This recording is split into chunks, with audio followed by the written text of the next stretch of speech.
téléspectateurs de Jollof TV, nous voici ce matin ici à l'ambassade de la Guinée-Conakry. Alors ici, il se passe quelque chose vraiment d'étrange. Je ne sais pas qu'est-ce qui se passe, mais de toutes les façons, Jollof TV s'est déplacé justement pour rencontrer ces ressortissants guinéens qui vivent ici à Dakar, surtout à l'ambassade de la Guinée-Conakry.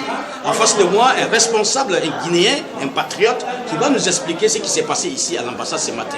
Bonjour monsieur. Bonjour, Comment vous je m'appelle Alpha de Baldé, citoyen guinéen résident au Sénégal. Et aujourd'hui, les citoyens guinéens sont venus à l'ambassade pour réclamer un droit, celui de pouvoir se recenser librement avec toutes les pièces administratives disponibles et délivrées par l'administration guinéenne. Il se trouve qu'à l'ambassade, les Guinéens n'arrivent pas à obtenir la carte consulaire. Il y a tellement de difficultés et les délais sont trop longs. Ils disposent de passeports, de cartes d'identité, de livrets militaires, de cartes de retraite et même des cartes d'étudiants avec l'extrait de naissance également.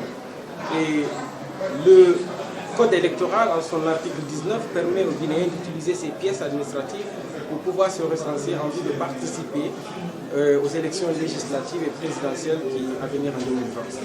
Et dans le cadre maintenant de ce recensement, l'ambassadeur a décidé de refuser toutes les pièces à l'exception du passeport et de la carte consulaire. Et les Guinéens ont demandé à ce que la loi soit appliquée. Ils sont venus ici pendant plusieurs jours demander l'obtention de la carte consulaire et l'acceptation des autres pièces, ce qui ne fut pas satisfait. Et hier, l'ambassadeur a bloqué l'ensemble du processus de recensement et ce qui a révolté les gens. Ils sont venus ici aujourd'hui exprimer librement leur volonté de pouvoir participer pleinement puisqu'ils jouissent de leurs droits civiques au processus électoral. C'est là l'objectif du rassemblement qui a eu lieu ici et des réclamations vis-à-vis des autorités diplomatiques guinéennes au Sénégal.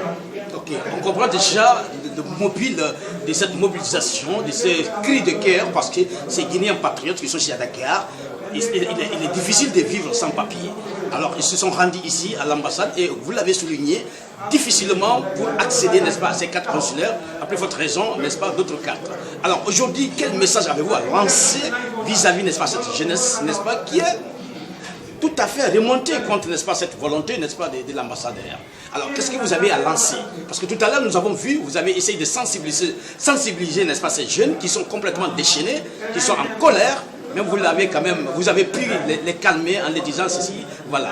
Qu'est-ce qu'il faut faire maintenant pour que vraiment la situation soit réglée? En fait, leur colère aussi est justifiée de par la distribution sélective des cartes consulaires. Il y a eu plus de 30 000 cartes consulaires distribuées dans des zones spécifiques où nous avons des militants du RPG en place. Et tout le monde est au courant de cela. Et c'est dénoncer ça aussi qui faisait partie de cette manifestation au sein de l'ambassade. Et aujourd'hui, ce que j'ai à dire aux gens, aussi aux jeunes Guinéens, que de réclamer leurs droits. Parce que sans la jouissance de ces droits, ils ne peuvent pas pouvoir participer pleinement au fonctionnement de l'État guinéen. Donc, je leur dis, je leur demande d'insister pacifiquement à obtenir la carte consulaire, obtenir l'acceptation de l'utilisation de toutes les pièces requises par l'article 19 du code électoral pour pouvoir voter.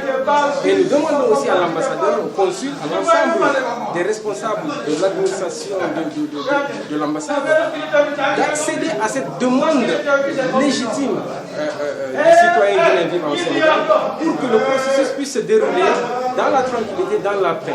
Nous voulons juste pouvoir voter, choisir nos députés à l'Assemblée nationale et choisir notre futur président de la République dans la paix, dans la tranquillité et la transparence. C'est ce que j'ai à demander aujourd'hui et à l'ambassade et aux jeunes. Tout doit se passer de manière pacifique. Nous ne devons pas faire de la violence, mais le droit est quelque chose dont on doit se battre pour l'obtenir parce que c'est un droit, il est attribué à tout le monde et tous les citoyens sont égaux. Nous ne pouvons pas reculer. Qu'ils nous le donnent pacifiquement, c'est ce que nous voulons. Sinon, nous allons l'arracher à eux parce que c'est un droit qui nous est donné par la Constitution, qui nous est donné par les lois votées à l'Assemblée nationale. Merci.